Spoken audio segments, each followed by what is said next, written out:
Italy on a motorbike. What a great concept. What a great way to see such a great country. I spoke to Francois Ullman, who was proprietor of Italy on a motorbike, which is self-explanatory. Anyway, here is my conversation with Francois.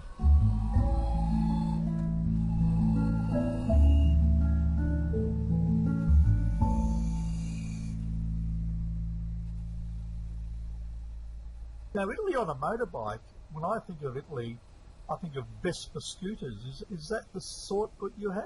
No. You are saying something that a real biker would never forgive. I know, yeah. Scooter is scooter. Motorcycle is motorcycle. Two completely different worlds. Well, I have their Ducatis. Scooterists, like, little kids at the kindergarten. I rode around on a Vespa when I was there with my friend. No, I like my motorbikes as well, and particularly the Italian motorbikes have got a lot of style. Ducatis are just beautiful bikes, just beautiful. Yeah, that's right.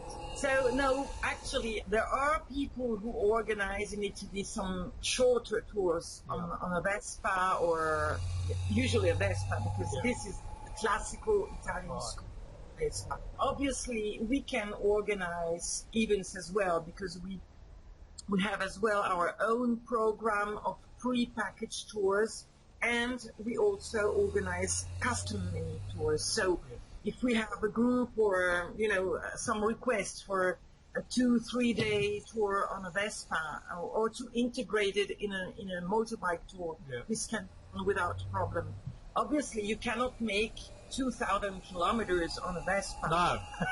I mean, there are people who do it, but usually it's quite difficult, What we offer is actually touring on real motorcycles, motorbikes, motorcycles. I mean, British people rather say motorbikes. Americans, they say motorcycles. I don't know what to say in Australia. Oh, we use motorbike over here. Okay. So yes, because you're near Her Majesty. We're sort of, we're sort of experts, if you know what I mean. Yes, that's it. So, and your pronunciation is also much better than the American pronunciation. It's still very near that of the Brits and not that of the Americans. No, that's true. That's true. It's much easier for us because Americans are terrible to understand. With your tours, are these escorted tours that you arrange? Yes. Yep, they are. Yes. Our philosophy is absolutely the one that you told about your trip to Italy with friends, with the family of that friend. Yeah. We firmly believe that there is no better way to visit a place than with the locals. Of course. The locals are the people who can explain you exactly what the place is about. They can introduce you in the mind, in the soul, in the mentality of the people. This is the way we personally like to travel. Yeah. We like to get in contact, in deep contact with the places and the people when we go outside. We don't want to remain, Italians or French or whatever we are in Australia or in Germany, or we want to understand something about the place. Our philosophy is to have only escorted tours by Italians. I mean, all our tour leaders are Italians, because besides opening the road, besides being forerunner, we are also the person that can introduce our guests to the real soul of Italy. You know very well that in all touristic places, there are actually two faces. I mean, there is one authentic face, what we as locals live, and there is all the tra-la-la, as we say, for tourists, tourist traps and that kind of things, where locals do absolutely not recognize themselves. No. And we absolutely deny that kind of tourism. What we offer is real Italy, not tourism, to trap tourists. Something that has nothing to do with real Italy. Because of their motorbike tours, does that mean that you sort of shun the autostradas and you keep to the mountains and the smaller roads so that you can, from a riding perspective, you've got those wonderful curves and those great vistas from the steep climbs and steep descents, etc.? Is that the whole point of your tours? Absolutely, yes. You got it. Absolutely. Because I don't know if you're a biker yourself. Former biker. But I've had one for a while. Bikers, what bikers like are curves, turns, bends. They like ups and downs. Yep. They like to feel like on a roller coaster. Okay. That's exactly right. You want to know you're actually on a bike, and you need to feel that, and you need to feel that the way you lean over on a nice curve, riding on a main highway, very nice, gets you from point A to B, but it's not very exciting, is it? If you have to drive on a straight road, it's absolutely not exciting. No. It will be very painful because after 100 kilometers you have backache and shoulder ache and ass ache, you know. Whereas when you drive on curvy and twisty roads in beautiful landscapes, you're shifting the whole time on the bike, and you're right. It's better for you. And it's really it's the way to heal the pain. You know, right. Our know-how, most of the know-how that we offer in our tours, it's not only introducing people to the real Italianity, but it's also knowing very well deep the territory and knowing all those small roads which are really delightful to be run on a motorbike and would be hideous to be run in a car. No. You know, twisty roads in a car are an ordeal. No, that's right. If you've got stressful. children. It's very stressful. We absolutely have no motorways in our itineraries. Maybe just the first 50 kilometers around Milan and Rome, because all our tours start and end either in Milan or in Rome to facilitate people coming from outside, especially plane. Because they're the hubs, aren't they, really? The two main hubs in, as far as air and rail hub in Italy, aren't they, really? Yeah. So we have these two bases, you know, the northern tour start and end in Milan, the southern tour start and end in Rome. And in this very moment, we don't have any tour in the very south of Italy. Okay. For example, we don't deal Sicily. No. For example, because we wouldn't know where to find the bikes. No. We don't have the right contacts, you know. No. So our more southern tours is in Campania. Campania is the region with Naples, with the Amalfi Coast. Yes, you know, beautiful. Yeah. This is the most southern point that we touch with our tours, and obviously Sardinia. You do Sardinia as well?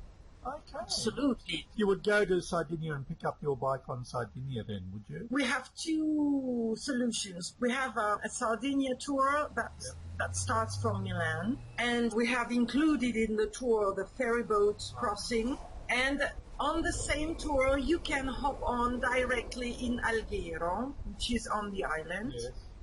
So people who don't want to arrive in Milan and have part of the travel on mainland, they can arrive directly in Alghero, where we have a base for the bike rental. And then we have another tour which is called Italia Bella, which is our longest tour, which has Sardinia included, but it's not only Sardinia, it's Sardinia and other regions of Italy. And in this case, it starts from Rome. We take the ferry boat to Sardinia from the port of Rome, which is called Civitavecchia. It's about 70 kilometers from Rome. Yep. And then we have the tour in Sardinia, and we get back to the mainland in Genoa, so in the northern part. Okay, so you get up to Genoa. Okay, right. Yes, and then we get back to Rome on the western coast of Italy. Okay. Yep. So Sardinia is a strong point for us because Gerasimo, the founder of the company, is from Sardinia. Oh, okay. What sort of bikes are they? How big are the bikes? What level of experience do you need to have to join your tours? Well, on each tour, if you have a look on our website, you can see that each tour has a rating. There are tours that are really easy to drive. You know, for example, Tuscany is an easy tour because Tuscany is only hills. There are no high mountains. It's not particularly difficult to ride. You can be quite a beginner. We had, for example, 2 years ago, we had a girl who had her driver's license, I think 3-4 months, you know. Well, in these 3-4 months, she went on the road, she rode.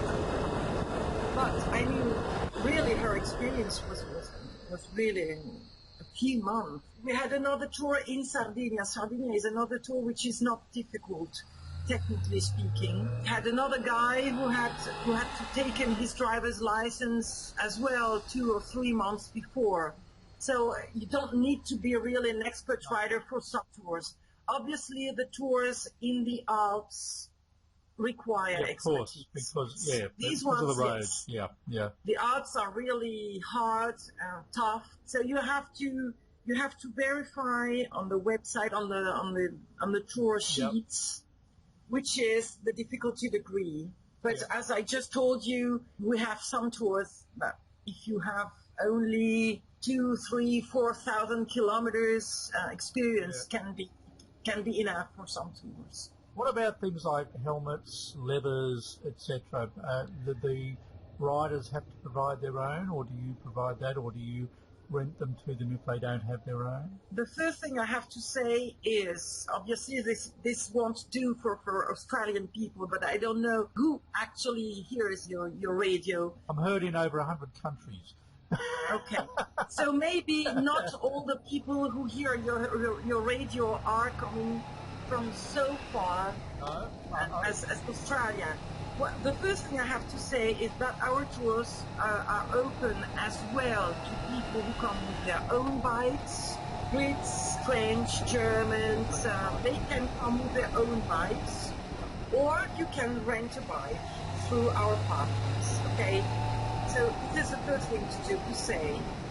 If you rent a bike, we have actually 2 partners who offer a wide range of different bikes. So we have many types of BMWs, we have some Ducati, we have some Guzzi, and we also have a partnership with Harley Davidson because many Americans wish to ride a Harley Davidson. Yeah, but Francois, they're crap bikes. They make a nice sound, but they're really horrible to ride. You don't have to tell me. I know. But they want it. What do we have? Oh, no, of course, if they want it, The thing about the Harleys is you hear them coming.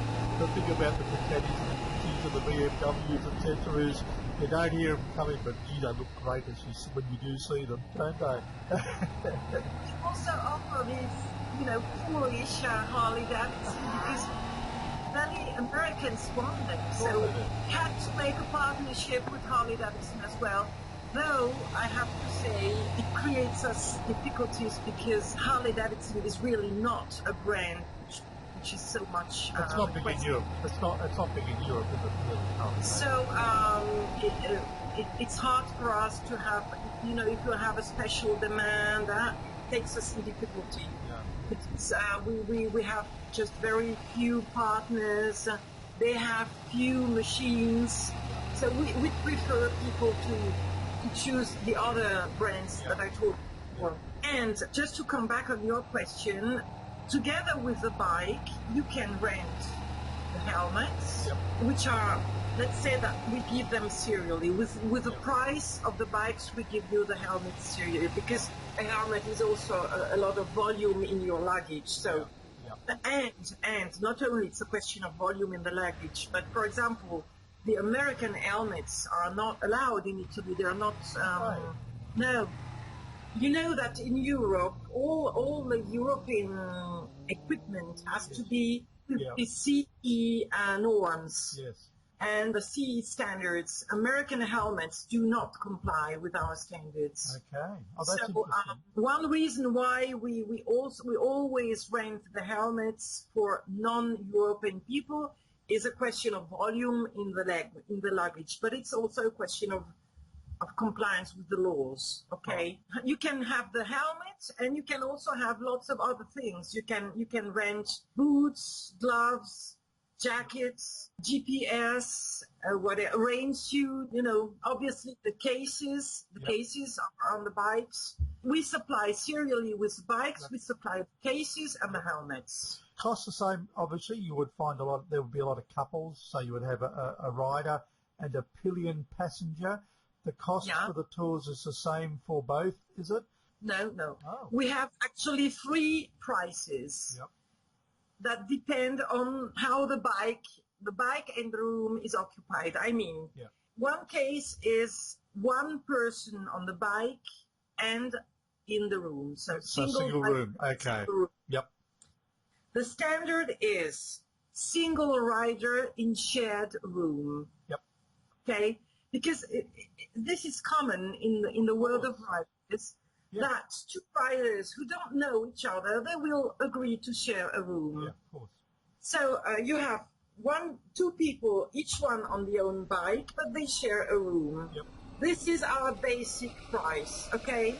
Then if you have 2 people up, so they share the bike and the room, they both have 15% discount, both. Okay, right. Or if you prefer, the rider has a normal price and the passenger has 30% discount. Okay. It's the same thing, no? I mean, either both have 15%, or you can say that the passenger has 30% discount. Right. And if you have single rider in single room, he has 15% more. Right. Yep. Okay. Understood. Insurance. Most people from Europe would have their own insurance, I guess. But if you've got visitors from outside of Europe, probably their normal travel insurance may not cover it. So do you offer extra insurance for those that are not from Europe or wouldn't have insurance that covers Europe? We have to talk about 2 types of insurance. One insurance is the one on the bike. If you rent the bike, the price that we shall make you is inclusive of a full insurance, okay? So this is third liability insurance. We have full insurance on the other brands, and only third liability on Harley Davidson. Okay. Because they don't offer the full insurance. Right. So for the bike, we have this coverage. Full insurance, you have to pay. There is a deductible that doesn't cover a certain amount, and it will depend. You will find it on the price estimate. Okay. As concerned the personal insurance, in our packages we include a basic Europe assistance insurance. Yep. That covers medical expenses, luggage loss or theft, and assistance in case anything happens. So you have to fly back to your country, or your parents have to come to Italy, or all that's called assistance, which is all around an accident or illness or something. Yep. We have a basic package of it in our prices, which is serially supplied. If people want a major coverage with respect to the basic package, we can sell them major coverage, absolutely. Sure. I also have to say something. According to the country where people come from, they will be asked by the Italian authorities to have a given insurance. For example, we are now preparing a journey for a group of Chinese people. Why do you laugh? I used to take tour groups to China. They're not the best drivers. Well, maybe they're not the best drivers, but they are very fond of Italy. Of course, well, half their food, that's where spaghetti came from, wasn't it? Marco Polo took it over from China, so they would love the food there. Well, it will be our first Chinese group, so I will tell you afterwards how this will be. Well, And I can tell you, for example, that for Chinese people, they must have an insurance with given minimal, how do you say it in English? The minimal, the minimum coverage. Okay, yep, of course, yes. The Italian consulate requires minimum coverages Yep.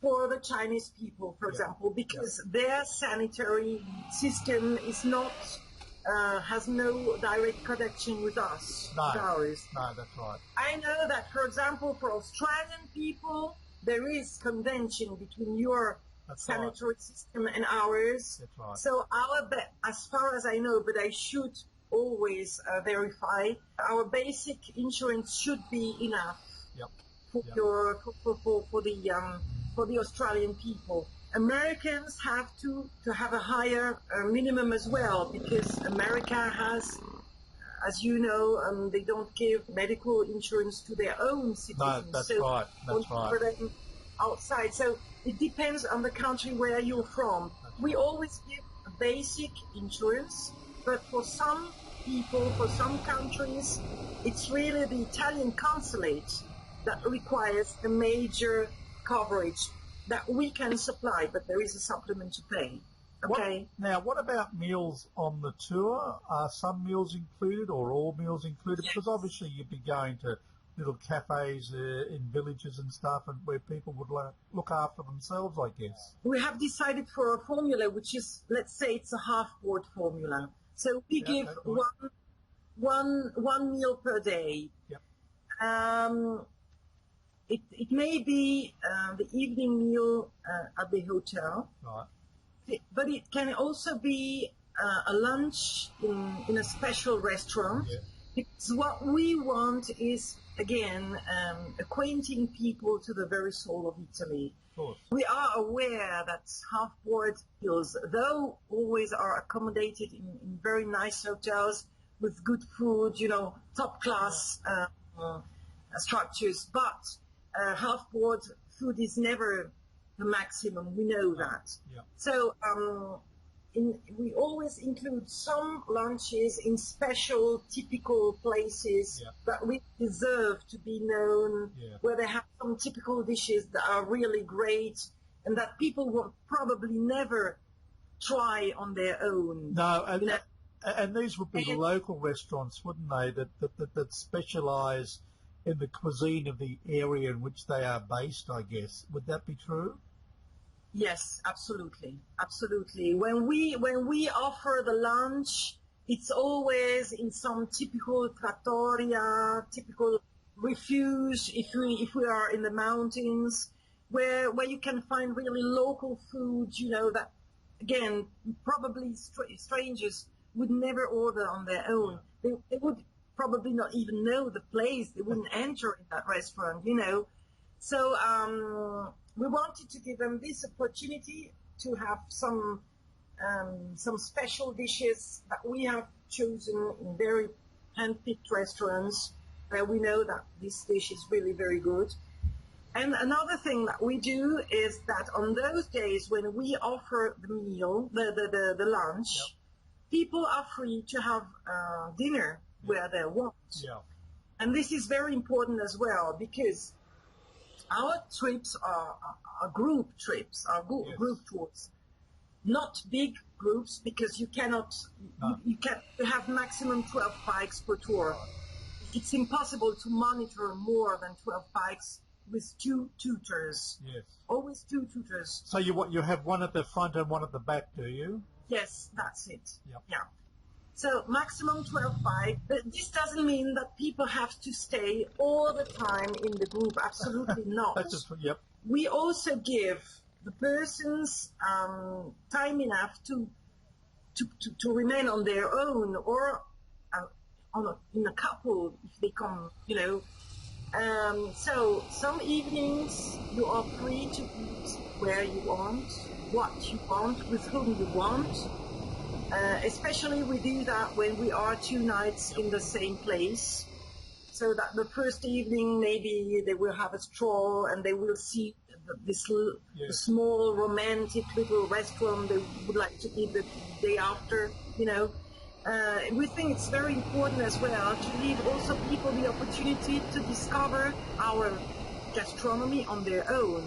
So if someone wants to have a simple pizza, he can have a simple pizza. But if someone wants to try high cuisine, you know, la haute cuisine, and maybe even spend 150 euro per person, why not? They have an opportunity to do it. Because food is obviously one of the main attractions in Italy. So we didn't want to monitor all the food, absolutely not. On an average basis, because I do realise that every tour is different, but on an average basis, how many hours each day would the average riding time be? I can tell you the average time we're out of the hotel, not the right time. In the morning, we get out at 9, and we get back to the hotel around 4:30, 5 o'clock. This doesn't mean that this time out is all the time on the bike. Absolutely not. There are visits, there are stops. There is a lunch pause, for example, you know. The riding time may be different from one day to the other, but we are out of the hotel from 9 o'clock, let's say, to 5 in the afternoon. One of the reasons for getting on a motorbike and tour in Italy is because of the great beauty of the country. So do the riders get ample time to do things like take photographs, etc.? Absolutely. We will stop in many panoramic places. Then we have time to take photographs. There are different pauses during the day. I mean, not only for visiting, but I mean really, you know, small rests. There is always half an hour lunchtime when we don't have a lunch organized by ourselves. We have half an hour just to grab a sandwich or a salad or something in some nice little cafeteria, but which is always a nice place, okay? Yes, when people want to take pictures, we have a special eye on all our customers. Obviously, you cannot stop every 5 minutes, obviously. No, if you're right. 10 bikes, you cannot do that. But you can attach a GoPro to your helmet, can't you? I mean, it's holiday. It's not racing. It's tourism. This is very important to know. Yeah. Biking is the main pleasure, maybe, of the tour, the whole tour. But it's not the only pleasure. It's also a pleasure of looking around you. It's a pleasure of visiting. It's a pleasure of good eating. It's a pleasure of beautiful hotels. It's a pleasure of being, you know, in the hotel around 5 o'clock, so that you have time enough to go for a swim at the pool, to have aperitif, to have a stroll in the little medieval village where we are based. It has to be a great holiday, not a race, and it's not obviously like Nepal by motorbike. It's quite another type of journey. That's right. You're certainly riding through some very old areas, really, aren't you? And I mean, you've had civilization there for a long time, so you imagine that you'd be riding on very good roads and that there'd be ample time to do sightseeing. Do you do things like, if you come to, say, a very famous or historic building or church or something, do you have time to stop and have a look at that, or is the emphasis mainly Absolutely. on the ride? We stop in lots of villages. We stop in many UNESCO World Heritage sites. We have lots of UNESCO World Heritage sites in our tours. We will stop and see Roman remains. We will stop and see churches, beautiful churches. We will stop and see in Sardinia all the Nuragic civilization. Probably you don't know what I'm talking about. No, I don't. Okay, this is something you have to come to Sardinia for. Sardinia has an important civilization during the Bronze Age, so we're talking very much time ago. It was called the Nuragic, Nuragic,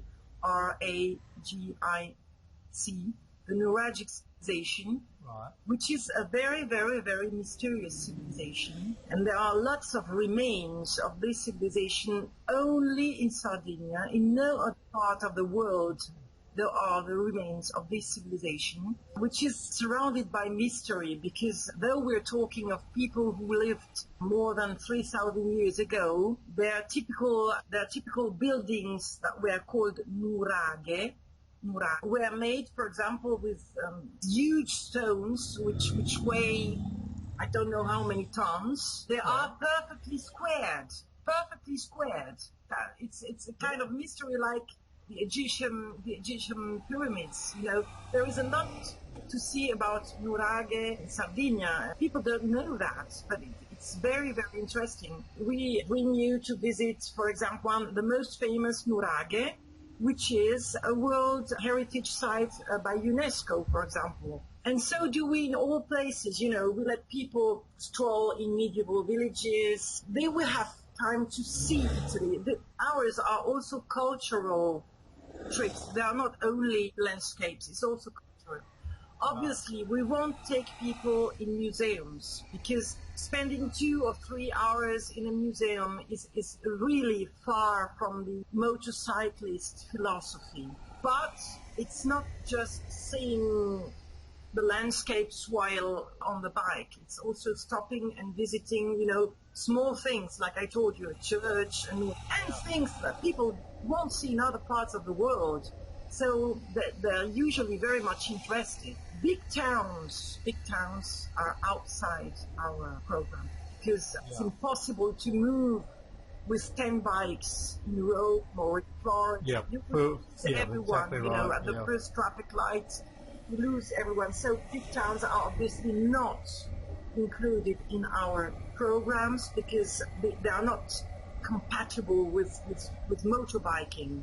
But since all our tours start or end in Milan or Rome, people can add a few days on themselves to visit Rome, for example. Yeah, of course. And what we also do is, when we are in the neighborhood of a big town, for example, when we are in the neighborhood of Florence on a Tuscany tour, when we are in the neighborhood of Venice on our Veneto tour, we give one rest day. There are rest days in our tours.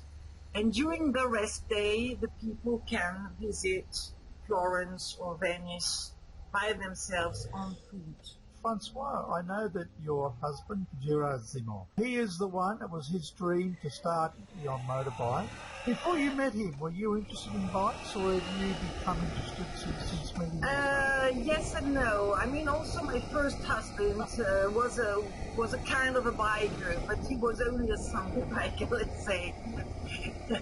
He was not a real biker. And actually, I have to say, Gerasimo is an untypical biker as well, because he had his first bike when he was 18. He bought a 125 bike, and he rode this bike as long as he stayed in Sardinia. And then he went to the mainland, and his bike remained in the garage, in his garage, in his box in Sardinia. And for many years, he had not ridden anymore a bike. And then only a little more than 10 years ago, at a certain time, he always had a company car. At a certain moment, he changed his job. So he had to give back the company car. And he knew that a few weeks afterwards, he would have had another company car, because he would have entered another company. So he said, in the meantime, I need to have a vehicle. And he said, you know what? I want to get back to the bike. It's a dream of mine. I've always wanted to have a Honda V of FR 800. It has always been his dream, you know. And he said, what do you think about it? And I said, I don't think anything about it. I mean, motorbikes, I was neutral on this theme, you know, on this topic. But I said, if it's a dream of yours, why not? So he bought this motorbike. He made some courses to learn how to ride such a powerful bike, because it's a powerful bike. You mean, he went from nothing to something really big, you know.